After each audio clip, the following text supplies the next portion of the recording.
اللہ ذوالجلال ہم سب کے خالق، مالک اور رازق ہے۔ اللہ خالق کل شیء، ان اللہ هو الرزاق ذو القوة المتین۔ قل اللہم مالک الملک، اس مالک الملک کی شان اور عظمت یہ ہے کہ اس نے 2 دنوں میں زمین کو بنایا اپنی مشیت کے ساتھ۔ قل أئنکم لتکفرون بالذی خلق الارض فی یومین وتجعلون له اندادا ذلک رب العالمین۔ 2 دن میں زمین کو بنایا، وجعل فيها رواسي من فوقها وبارك فيها وقدر فيها أقواتها في 4 أيام۔ مالک الملک نے پھر اس میں جو خزانے رکھنے تھے، جو برکتیں رکھنی تھیں، اور اس کو انسانیت کے لیے ہموار کرنے کے لیے اس میں میخیں گاڑی، جن کو آج پہاڑوں کا نام دیا جاتا ہے۔ ایک دوسری جگہ اللہ ذوالجلال فرماتے ہیں أَأَنْتُمْ أَشَدُّ خَلْقًا أَمِ السَّمَاءُ بَنَاهَا رَفَعَ سَمْكَهَا فَسَوَّاهَا وَأَغْطَشَ لَيْلَهَا وَأَخْرَجَ ضُحَاهَا وَالْأَرْضَ بَعْدَ ذَلِكَ دَحَاهَا۔ 4 دنوں میں یہ زمین کے معاملات سے اللہ جلال جب ان کو مکمل کیا، ثم استوى إلى السماء وهي دخان وقال لها وللأرض ائتيا طوعا أو كرها قالتا أتينا طائعين فقضاهن 7 سماوات في يومين۔ 2 دنوں میں اللہ ذوالجلال نے آسمانوں کو بنایا، 7 آسمان اور 7 زمینیں بنائیں۔ والارض بعد ذلك دحاها، پھر اللہ ذوالجلال نے اس زمین کو برابر کر کے اس قابل بنایا کہ یہاں کوئی بس سکے۔ مالک الملک کن کہہ کے بھی سب کچھ بنا سکتے ہیں، لیکن مالک الملک نے تخلیق کے ان مدارج کا تذکرہ کیا ہے۔ جنت و جہنم بھی بنائی، اور سب سے پہلا انسان آدم علیہ السلام کو پوری کائنات سے اپنی مبارک مٹھی میں مٹی لی اور آدم علیہ السلام کو بنایا۔ رسول اللہ صلی اللہ علیہ وسلم کا فرمان ہے، لما خلق اللہ الخلق قبض من جمیع الارض۔ اللہ ذوالجلال جب بنانے لگے، انسانیت کی تخلیق کرنے لگے، تو پوری زمین سے اپنی مبارک مٹھی میں مٹی لی، اور مٹیوں کا 3 رنگ تھا۔ خلق آدم من 3 طغبات، آدم علیہ السلام کو 3 قسم کی مٹیوں سے پیدا کیا گیا۔ سودا کالی مٹی سے، بیضاء سفید مٹی سے، حمراء سرخ مٹی سے۔ اور تیسری روایت کے الفاظ ہیں فجاء بنو آدم على قدر الارض، چونکہ اللہ ذوالجلال نے مختلف مٹیوں کا ایک مجموعہ بنایا، اس لیے آدم علیہ السلام کی اولاد، ان کی صلاحیتیں، ان کی عادات و اطوار اور ان کی طبیعتیں بھی اسی طرح مختلف ہیں۔ منہم الخبیث والطیب، آدم کی اولاد میں کچھ پاکیزہ رہنا پسند کرتے ہیں، کچھ خباثت کو پسند کرتے ہیں۔ منہم السہل والحزن، کچھ لوگ ہر وقت حشاش بشاش رہتے ہیں، اور کچھ لوگ سب کچھ ہونے کے باوجود بھی غم میں ڈوبے رہتے ہیں۔ منہم الاحمر والابیض والاسود وبین ذلک، کسی کا رنگ صرف سفید ہے، کسی کا رنگ سیاہ ہے، اور کسی کا سرخ ہے، اور کسی کو اللہ نے مختلف رنگوں کو ملا کے بنایا ہے۔ تو ہر وہ عادات و اطوار جو انسان کو آج نظر آتی ہیں، اللہ عز و جل نے ہر قسم کی اشیاء کو انسان میں ودیت کیا، لیکن پھر اس کو کنٹرول کرنے کے لیے، راہ راست پہ لانے کے لیے، سیدھا رخ دینے کے لیے اللہ عز و جل نے انبیاء کو بھیجا۔ سب سے پہلے آدم علیہ السلام کو ابھی روح نہیں پھونکی تھی، جب اللہ عز و جل نے بنایا فجعل ابلیس یطیف بہ، جنت میں یہ بڑا ڈھانچہ جب نظر آیا، ابلیس نے چکر لگایا اور کہتا ہے یہ کیا؟ فلما رآہ اجوف، صحیح مسلم کی روایت ہے، جب دیکھا کہ ایک ایسی چیز بنائی جا رہی ہے جس کا پیٹ بھی ہے، تو کہنے لگا انہ خلق خلقا لا يتمالک، جب تک انسان کے ساتھ پیٹ رہے گا یہ اپنے آپ پہ کنٹرول نہیں کر پائے۔ اور حاکم کی روایت کے الفاظ ہیں ظفرت بہ، شیطان کہہ اٹھا میں کامیاب ہو گیا۔ اللہ کا حکم تھا، مشیت تھی، آدم علیہ السلام کو اللہ نے دنیا میں اتار لیا، حوا علیہ السلام کو بھی دنیا میں اتار دیا، اور کچھ رول اینڈ ریگولیشنز دیے کہ اب اس جنت میں واپس آنے کے لیے آپ کی اولاد کو یہ اور یہ کام کرنے ہوں گے اور ان کاموں سے بچنا ہوگا۔ اور ایک خوبصورت قصہ جو قرآن نے بیان کیا ہے، جو مختلف اسباق سے لبریز ہے، کہ جس طرح شیطان نے آپ کو ورغلایا یہ کہہ کر هل ادلک علی شجرۃ الخلد وملک لا یبلی، کہ آپ سمجھتے ہیں کہ ہمیشہ ہمیشہ یہاں رہیں، ایسی بادشاہی میں رہیں جو کبھی زائل نہ ہو، تو پھر اس درخت کا پھل کھا لو۔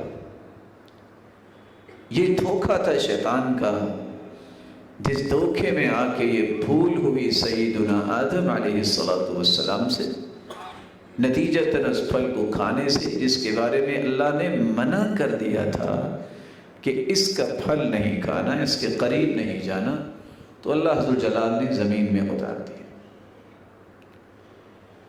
مخلوق کو یہ بنیادی طور پر ہی سبق دے دیا کہ جس چیز سے منع کر دیا ہے اس کے قریب نہیں جانا، اور اگر منع کردہ چیزوں سے آپ باز رہیں گے تو پھر ٹھکانہ جنت ہی ہے، پھر اس میں آپ کو پریشان نہیں ہونا چاہیے۔ اللہ عز و جل نے انسانیت کے 4 گھر بنائے ہیں، ہر گھر دوسرے سے بڑا ہے۔ ایک وہ گھر ہے جس کو ماں کا پیٹ کہتے ہیں، جس میں صرف 9 مہینے اس سے رہنا ہوتا ہے۔ ایک وہ گھر ہے جو اس سے بھی بڑا ہے، جس کو دنیا کہتے ہیں، اعمار امتی ما بین 60 الی 70، جس میں امت کی عمر کی ریشو 60 سے 70 سال ہے۔ کچھ لوگ زیادہ بھی زندگی گزارتے ہیں، لیکن پوری امت کی ریشو یہ ہے 60 سے 70 سال سے زیادہ نہیں ہے۔ پہلے گھر میں انسان کو ہوش نہیں ہوتی، دوسرا گھر یہ امتحان کا گھر ہے، ایک تیسرا گھر اس سے بھی بڑا ہے جس کو قبر اور برزخ کہتے ہیں۔ کتنے ہزار سال ہیں یہ میرے رب کے علم میں ہے، ہمارے علم میں نہیں ہے۔ یہ تیسرا گھر دوسرے گھر کی کارگزاری کا پہلا نتیجہ، پہلا سٹیپ ہے۔ اما روضۃ من ریاض الجنہ او حفرۃ من حفر النار، یا یہ جنت کا باغیچہ ہے یا جہنم کا ایک گڑھا ہے۔ اللہ ہم سب کو محفوظ کرے۔ ایک چوتھا گھر ہے جو اصلی گھر ہے، جو قیامت کے بعد ہوگا، اما جنہ او نار، یا جنت یا جہنم۔ اور یہ اس کی مدت کتنی ہے؟ جس طرح پہلے گھر کی مدت 9 ماہ ہے، دوسرے کی مدت 60 سے 70 سال ہے، تیسرے کی مدت ہزاروں سال ہے، اللہ ہی جانتا ہے، لیکن آخر قیامت آئے گی۔ قیامت کے بعد جو گھر ملنے والا ہے وہ ہمیشہ ہمیشہ کے لیے ہے، ابد الآباد ہے۔ اس کے بارے میں میری اور آپ کی سوچ وہاں تک پرواز ہی نہیں کر سکتی جب وہ ختم ہی نہیں ہونے والا۔ اللہ کے رسول نے فرمایا تھا اگر قیامت کے دن کسی کو موت آتی تو اللہ ایک جانور کی شکل میں موت کو لا کے جنت اور جہنم کے درمیان ذبح کروا دیں گے۔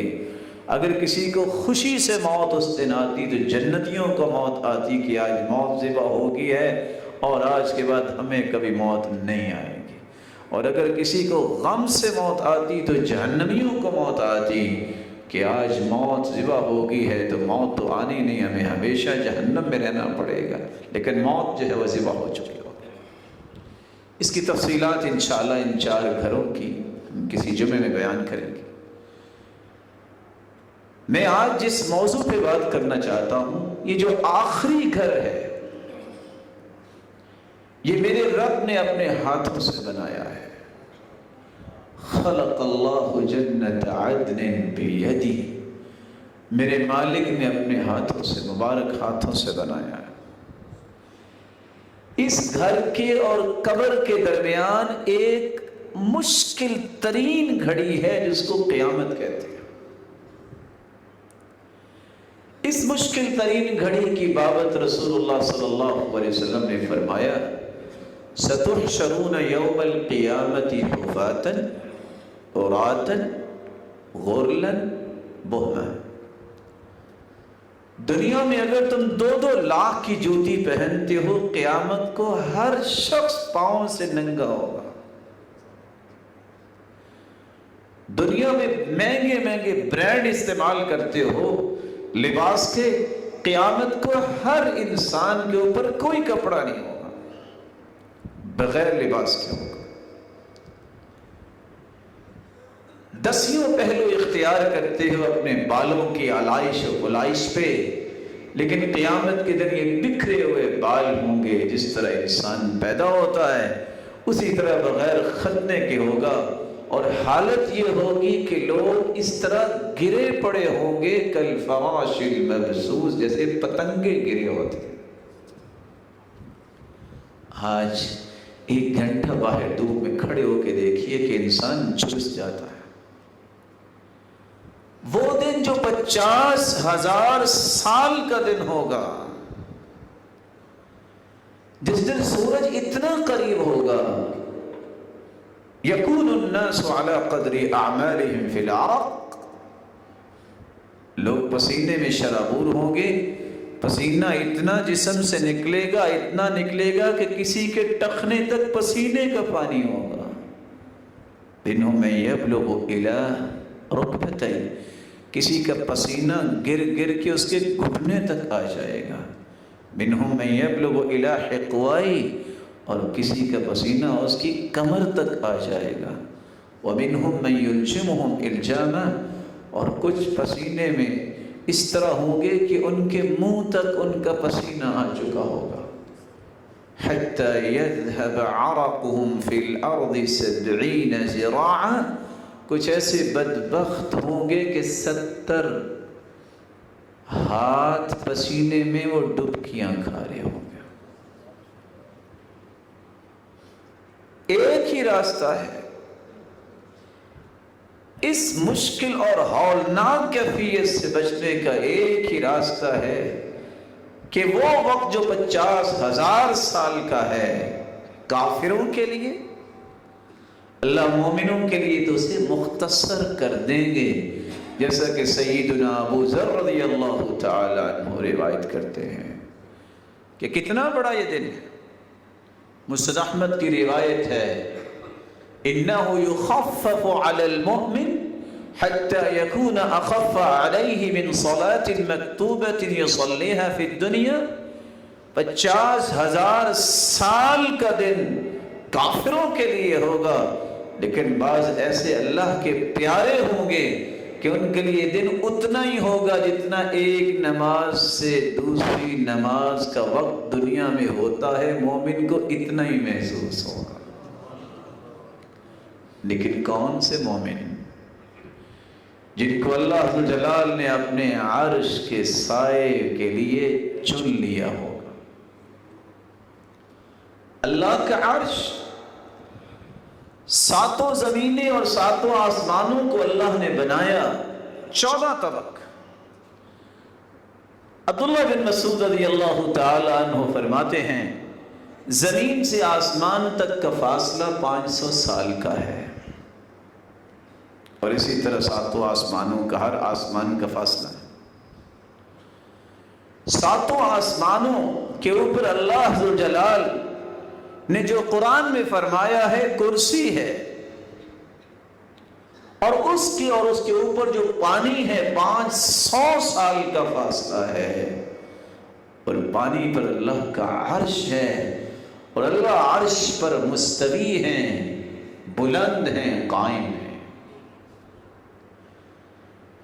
سلسلہ صحیحہ کی روایت ہے، سیدنا ابو ذر فرماتے ہیں دخلت المسجد الحرام فرأيت رسول اللہ صلی اللہ علیہ وسلم وحدہ، میں مسجد حرام میں گیا، میں نے سید المرسلین کو اکیلے بیٹھا پایا، فجلست الیہ، میں فوراً آپ کی خدمت میں حاضر ہو گیا، میں نے ایک سوال کیا، یا رسول اللہ صلی اللہ علیہ وسلم ایوما آیت نزلت علیک افضل؟ سرتاج رسول ایک بات تو بتائیے، آپ پر سب سے بڑی فضیلت والی آیت کون سی نازل ہوئی؟ آپ نے فرمایا آیت الکرسی۔ یہ وہ آیت الکرسی ہے کہ اگر فرض نماز کے بعد کوئی پڑھ لیتا ہے لم يمنعه من دخول الجنة الا ان يموت، اس مومن اور جنت کے درمیان صرف موت کا پردہ حائل ہوتا ہے، جس دن آنکھیں بند ہوں گی یہ جنتی مہمان ہوگا۔ پھر آپ نے فرمایا السماوات السبع، 7 آسمان، ان کی حیثیت کرسی کے مقابلے میں یہ ہے، کیونکہ آسمانوں کے اوپر کرسی، فی الکرسی کحلقۃ ملقاۃ بارض فلاح، ایک چھوٹی سی انگوٹھی کو ایک کھلے میدان میں رکھا جائے تو انگوٹھی نظر آئے گی؟ جس طرح یہ انگوٹھی ایک کھلے میدان میں رکھی جائے، اس طرح 7 آسمان جو ہیں یہ کرسی کے مقابلے میں اتنے چھوٹے ہیں۔ وفضل العرش علی الکرسی کفضل فلات، کفضل تلک الفلات علی تلک الحلقہ، جس طرح 7 آسمان اور کرسی کا مقابلہ ہے، فرمایا اللہ کا عرش کرسی سے اتنا بڑا ہے جتنا یہ میدان اس انگوٹھی کے مقابلے میں بڑا ہے، اور اللہ عز و جلال عرش پر مستوی ہیں، لا يخفى علیہ خافیہ۔ عبداللہ بن مسعود رضی اللہ تعالیٰ عنہ کی روایت کے الفاظ ہیں لا يخفى علیہ شیء من اعمالکم، اللہ عرش پر ہے لیکن آپ کا کوئی بھی عمل اس پہ مخفی نہیں، ایک ایک چیز کو وہ جانتا۔ رسول اللہ صلی اللہ علیہ وآلہ وسلم پر جو قرآن اترا ہے، جب سے امت نے منہ پھیرا ہے اس قرآن سے، ذلت اور رسوائی اس کا سبب بنا ہے، جس کو اللہ کا ہی پتہ نہیں۔ اللہ ذو جلال نے ایک نہیں 7 مرتبہ قرآن میں اس کا تذکرہ کیا ہے۔ الرحمن علی العرش استوى، اللہ عرش پر مستوی ہیں، بلند ہیں، قائم ہیں۔ ثم استوى علی العرش، ایک نہیں 7 مرتبہ اس کا تذکرہ آیا، اور قرآن مجید میں 21 مرتبہ لفظ عرش استعمال ہوا ہے۔ اور قرآن یہ بھی کہتا ہے الیہ یصعد الکلم الطیب والعمل الصالح یرفعہ، پاکیزہ چیزیں آسمان کی طرف چڑھتی ہیں، اللہ کے پاس جاتی ہیں، اچھے بول اور اچھے کلمات بھی اللہ کے پاس فرشتے لے کے جاتے ہیں۔ تعرج الملائکۃ والروح، فرشتے اور جبریل امین زمین پہ اترتے بھی ہیں تو واپس اللہ کے پاس جاتے ہیں۔ لیکن تعجب اس بات کا ہے، جس شخص کو اللہ کی معرفت نہیں، وہ اللہ کے احکامات کی معرفت کیا حاصل کر سکتا؟ کسی نے یہی کہہ دیا کہ اللہ ذوالجلال، نعوذ باللہ من ذالک، کسی نے ماننے سے انکار کر دیا، جیسے ملحدین آج یہ کہتے ہیں۔ قرآن نے ان کو دہریے کہا ہے، وما یہلکنا الا الدہر، کہتے ہیں بس دنیا کا ایک نظام ہے، ایک مرتا ہے تو وہ روح کسی اور میں چلی جاتی ہے۔ یہ دہریوں کا دین ہے جس کو اللہ ذوالجلال اور اللہ کے پیارے محبوب نے پیش کیا۔ کسی نے یہ کہنے میں بھی جرت کی، اسے کوئی حیا نہیں آئی، وہ کہنے لگا اللہ کی ذات کو مانتے ہیں لیکن وہ آدم کی شکل میں تھے، اسی لیے تو آدم کو فرشتوں نے سجدہ کیا۔ آج لوگ اس فکر کو پیش کرنے والے کو بھی مولانا رومی کہتے ہیں۔ کسی نے اس سے آگے بھی کہنے میں کوئی عار محسوس نہ کی اور کہا کہ ہم مانتے ہیں اللہ کی ذات ہے، لیکن اللہ کی ذات مدینے میں اتر آئی تھی محمد مصطفیٰ کی شکل میں، نعوذ باللہ من ذالک۔ اور یہی بات جو ہے آپ کتابیں پڑھ کے دیکھیں، دیوان فرید ہو یا اس طرح کی کتابوں میں یہی کچھ لکھا جاتا ہے۔ اس کو اللہ کی معرفت نہیں ہے کہ اللہ ذوالجلال نے قرآن میں کیا فرمایا ہے اور حدیث کیا کہہ رہی ہے۔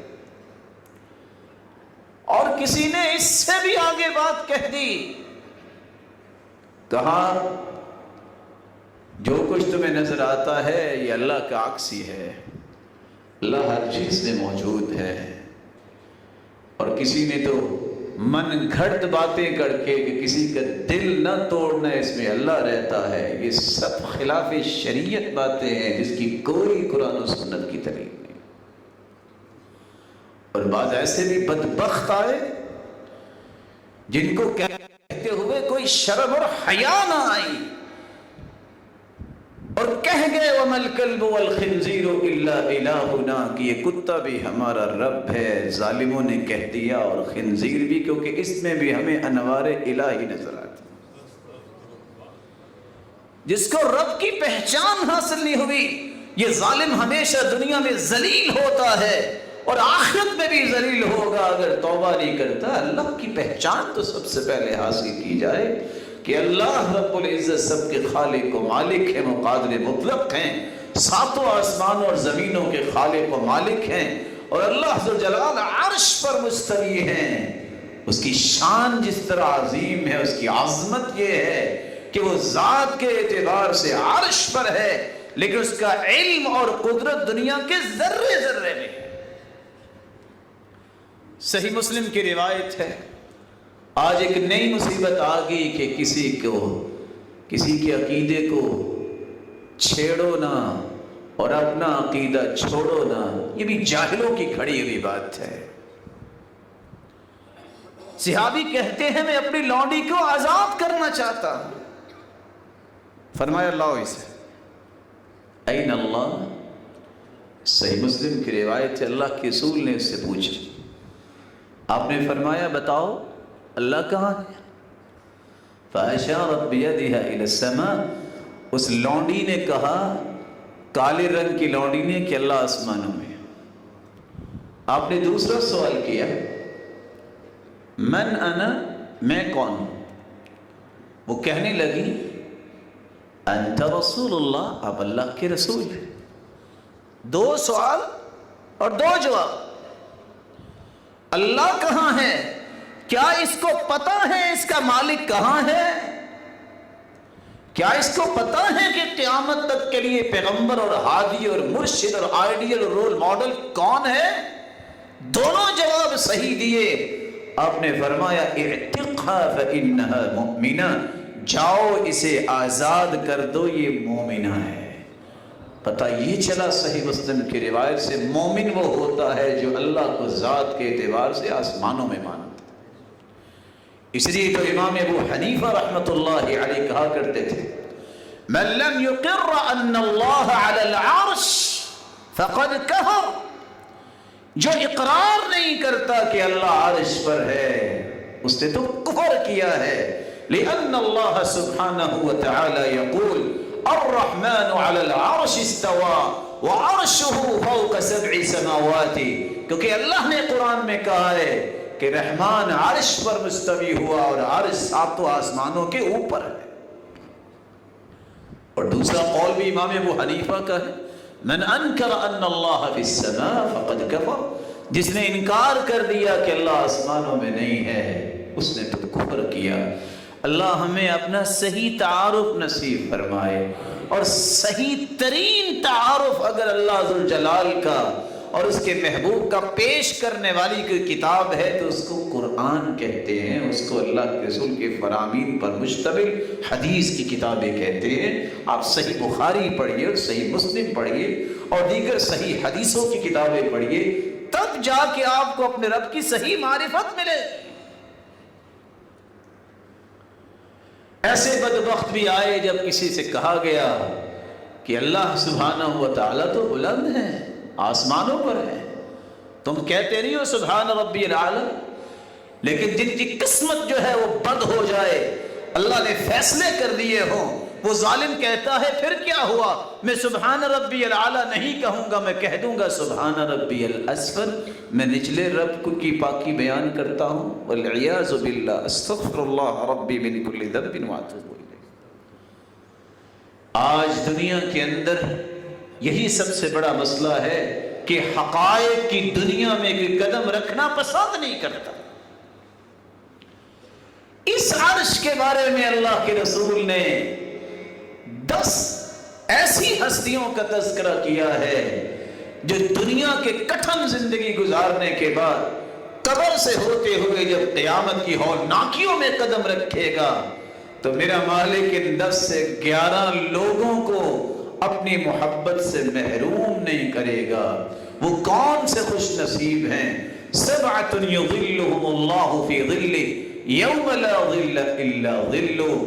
ایک حدیث میں 7 لوگوں کا تذکرہ ہے جن کو اللہ اپنے عرش کا سایہ نصیب فرمائیں گے. الامام العادل، عدل کرنے والا بادشاہ، والشاب نشأ فی عبادت اللہ عز وجل، ایسا نوجوان جو اپنی زندگی کو اللہ کی عبادت میں جوانی کو گزارتا ہے. ورجل قلبه معلق بالمساجد، جس انسان کا دل مسجد سے لگا ہوا ہے، مسجد سے محبت کرتا ہے. ورجلان تحابا فی اللہ اجتمع علیہ وتفرق علیہ. چوتھا وہ خوش نصیب جس کی محبت کسی انسان سے ہے تو اللہ کی رضا کے لیے ہے.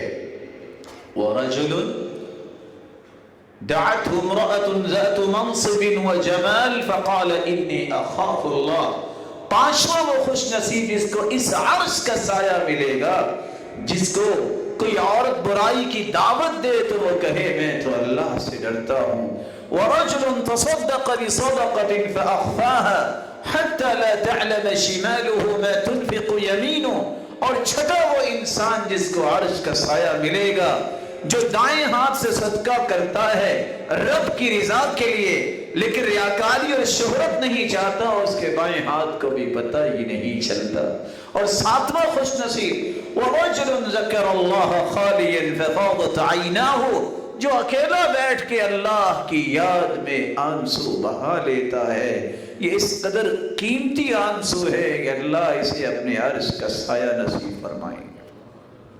اور 8واں خوش نصیب وہ انسان ہے من نحى عن غریمی او عفا عنہ اظلہ اللہ یوم القیامہ فی ظل عرشی، جو شخص کسی کا قرض دور کر دیتا ہے یا کسی کا قرض معاف کر دیتا ہے، اللہ اس سے بھی اپنے عرش کا سایہ نصیب فرمائیں گے۔ 9واں وہ خوش نصیب ہے من انظر معسرا او وضع له، جو کسی تنگ دست کو مال دے کر پھر مہلت دیتا ہے یا اس سے یہ تنگ دستی ہی دور کر دیتا ہے، اظلہ اللہ یوم القیامہ، اللہ قیامت کے دن اسے اپنا عرش کا سایہ نصیب فرمائیں گے۔ اور 10واں وہ انسان ہے من اظل رأس غاز اظلہ اللہ یوم القیامہ، جو ایک شخص غازی کو سایہ مہیا کرتا ہے، مجاہد کے لیے سائے کا بندوبست کرتا ہے، اللہ ذوالجلال قیامت کے دن اس انسان کو بھی عرش کا سایہ نصیب فرمائیں گے۔ 11واں وہ خوش نصیب ہے رجل یجاہد بنفسہ ومالہ، جو اللہ کی راہ میں اپنے مال سے اور اپنی جان سے جہاد کرتا ہے پھر شہید ہو جاتا ہے۔ فذلک الشہید الممتحن فی خیمۃ اللہ تحت عرشی فی خیمۃ تحت العرش، یہ اللہ کے عرش کے نیچے یہ شہید ایک خیمے میں ہوگا۔ اور 12واں وہ خوش نصیب ہے ظل المؤمن یوم القیامت صدقتہ، جو صدقہ کرنے والا ہے، اللہ ذوالجلال کا یہ پیارا بندہ قبر سے نکلے گا، دھوپ اس کو نہیں لگے گی، اس کا صدقہ ہی اس کا سایہ بن جائے گا، اور اسی طرح اسی چھتری اور امبریلا کے نیچے اللہ کے عرش میں پہنچنے والا ہے۔ آئیے ان ہستیوں کے بارے میں کچھ تفصیلات سنیے۔ عادل بادشاہ، جوانی خوبصورت عبادت میں گزارنے والا، مسجدوں سے محبت کرنے والا، اللہ کے لیے کسی سے محبت اور تعلق استوار کرنے والا، برائی کی دعوت ملنے پر اللہ کے خوف کو پیش کرنے والا اور دور رہنے والا، اور صدقہ خفیہ کرنے والا اور شہرت اور ریاکاری سے بچنے والا، اور 7واں اکیلا بیٹھ کے اللہ کے سامنے رونے والا، اور 8واں جو لوگوں کا قرض اتار دے یا دے کر معاف کر دے، اور 9واں تنگ دست کی تنگ دستی کو دور کرنے والا یا مہلت دینے والا، اور 10واں جو غازی کے لیے سائے کا بندوبست کرتا ہے، اور 11واں جو اللہ کی راہ میں شہید ہوتا ہے، اور 12واں شخص جو صدقہ کرنے والا ہے۔ الامام العادل، عدل و انصاف کرنے والا بادشاہ اللہ کے عرش کے سائے میں ہوگا۔ عدل یہ وہ منہج ہے جو ہر مسلمان کا منہج ہونا چاہیے۔ 3 باتوں میں عدل، جب بھی بات کرو عدل کی کرو، وَإِذَا قُلْتُمْ فَعْدِلُوا،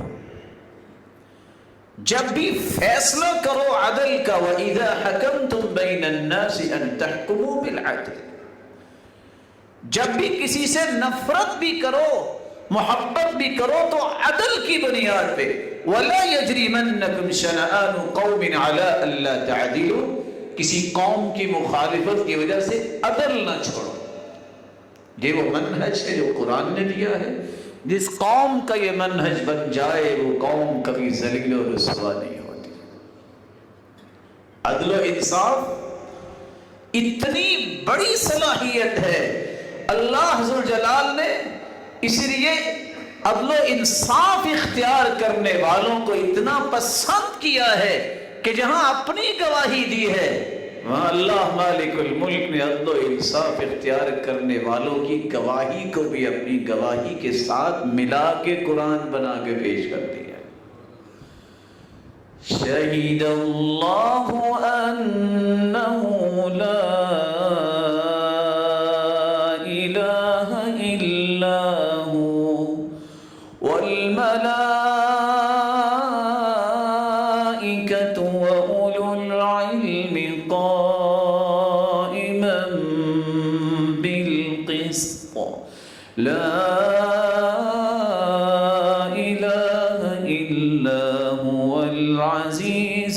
حکیم. اللہ نے بھی گواہی دی ہے کہ اس کے سوا کوئی عبادت کے لائق نہیں. فرشتے بھی یہی گواہی دیتے ہیں. اور پھر علم والے 7.5 سے 8 ارب لوگ دنیا میں ہیں اس وقت. کچھ 6 ارب تو ہیں ہی کافر، باقی 1.5 ارب میں کتنے لوگ علم والے ہیں؟ پھر علم والوں میں بھی عدل و انصاف پہ قائم رہنے والوں کی گواہی کو اللہ نے اپنی گواہی کے ساتھ پیش کیا. اس قدر یہ عظیم صفت ہے. کسی بندے کی زبان پہ عدل آ جائے، اس کے اعمال عدل کے مطابق ہوں، اس کی محبت و نفرتوں کا معیار عدل بن جائے. رسول اللہ صلی اللہ علیہ وسلم نے فرمایا ثلاث لا ترد دعوتهم، 3 ایسے خوش نصیب ہیں اللہ ان کی دعاؤں کو رد نہیں کرتا. دعوت الصائم حتى يفطر، روزہ رکھنے والا جب تک روزہ افطار نہ کر لے جو دعا کرے گا اللہ اس کی دعا کو رد نہیں کرتے. اور دوسرا والامام العادل، عدل کرنے والا بادشاہ اگر دعا کرتا ہے اللہ اس کی دعا کو رد نہیں کرتے. ودعوت المظلوم، اور مظلوم کی آہ و بکا کو بھی اللہ رد نہیں کرتے. اتنی عظیم صفت ہے جس وجہ سے عرش کا سایہ ملنے والا ہے. ان المقسطین علی منابر من نور عن یمین الرحمن وکلتا یدیہ یمینہ الذین یعدلون فی حکمہم واہلیہم وما ولوا. انصاف کرنے والوں کو قیامت کے دن اللہ دائیں جانب نور کے ممبروں پہ بٹھائیں گے. یہ کون ہیں؟ نور کے ممبروں پہ بیٹھنے والی ہستیاں جو اپنے فیصلوں میں بھی عدل، اپنے گھر والوں کے معاملات میں بھی عدل، اور جو ذمہ داریاں ان کے سپرد کی گئی ان میں بھی عدل کو اختیار کرتے ہیں. یہ 3 کام کرنے والے قیامت کے دن اللہ ذوالجلال ان کے لیے نور کے ممبر بنائیں گے جن پہ ان کو بٹھایا جائے. رسول اللہ صلی اللہ علیہ وسلم نے فرمایا تھا یہی لوگ ہی کامیاب اور کامران ہونے والے ہیں. ثلاث منجیات، 3 چیزیں نجات دینے والی ہیں. خشیت اللہ فی السر والعلانیہ والعدل فی الغضب والرضا. ایک اللہ کا خوف خلوت میں بھی اور جلوت میں بھی، اور دوسرا عدل و انصاف. آپ غصے میں ہیں یا آپ راضی ہیں عدل کو نہ چھوڑیے. اور یہ صرف جس کے اندر آ جائے اللہ ذوالجلال اسے کبھی ناکام نہیں ہونے دیتے، وہ دنیا اور آخرت میں کامیاب ہونے والا. والقصد فی الفقر والغنى، اور تیسری چیز میانہ روی اختیار کرنا. نہ فضول خرچ ہے نہ بخیل ہے، میانہ روی سے اپنی زندگی گزارنے والا یہ بھی ناکام نہیں ہوتا. وشاب نشأ بعبادت اللہ عز وجل، دوسرا خوش نصیب جو نوجوان اللہ کی عبادت میں گزارتا ہے اپنی جوانی کو. کیسا نوجوان، کیسی اس کی عبادت؟ یہ 12 سال کا بچہ عبداللہ ابن عباس سید المرسلین کے ساتھ بیٹھا ہوا ہے رضی اللہ عنہ، اور سید المرسلین اس نوجوان کو نصیحت کر رہے ہیں. الا اعلمک کلمات احفظ اللہ یحفظک احفظ اللہ تجدہ تجاہک. اے نوجوان تم ان کلمات کو یاد کر لو، اللہ تیری حفاظت فرمائیں گے. تو ان کی حفاظت کر لے، جہاں بھی تم ہوگے اللہ کی رحمت کے سائے میں ہوگے. گنتی کے 4 کلمات اللہ کے رسول نے سکھائے. فرمایا اذا استعنت فاستعن باللہ واذا سألت فاسأل اللہ.